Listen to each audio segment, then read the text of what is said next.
Hi hello ఇవాళ ఈ అమ్మ ముచ్చట్లో ముచ్చట ఏంటంటే ఇవాళ మా బ్రేక్ఫాస్ట్ వచ్చేసి ఇడ్లీ చేసింది మా అమ్మ. రోజు పల్లి చట్నీ చేస్తున్నావు, కొబ్బరి చట్నీ చేయమ్మా అంటే కొబ్బరి చట్నీ చేసింది. చాలా బాగుంది. చట్నీ బాగా తింటా నేను. ఈ ఊళ్ళలో ఉన్న వాళ్ళకి రోజు టిఫిన్స్ అంటే కుదరవు కదా. ఎప్పుడో వారానికి 2 సార్లు అట్లా చేస్తాం. పనికి వెళ్తారు కదా, 2, 3 సార్లు చేయాలంటే కష్టమవుతుంది. ఇంక అట్లనే నాకు బాగా కేక్ అంటే ఇష్టం. కేక్ పీసెస్ అంటే ఇష్టం.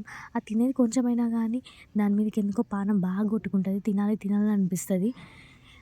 అయితే నేను తెప్పించుకొని తిన్నా. Chocolate cake అదొచ్చేసి.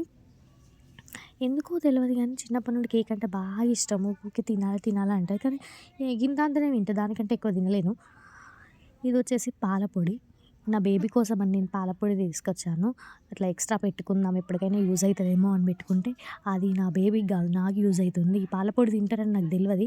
అంటే ఫార్ములా మిల్క్ బేబీ కోసం అది తింటారని నాకు తెలీదు. నార్మల్‌గా మనం టీ చేసుకునేదైతే తింటారు అని తెలుసు. మా అక్క చెప్పింది ఇది కూడా తింటారు అని.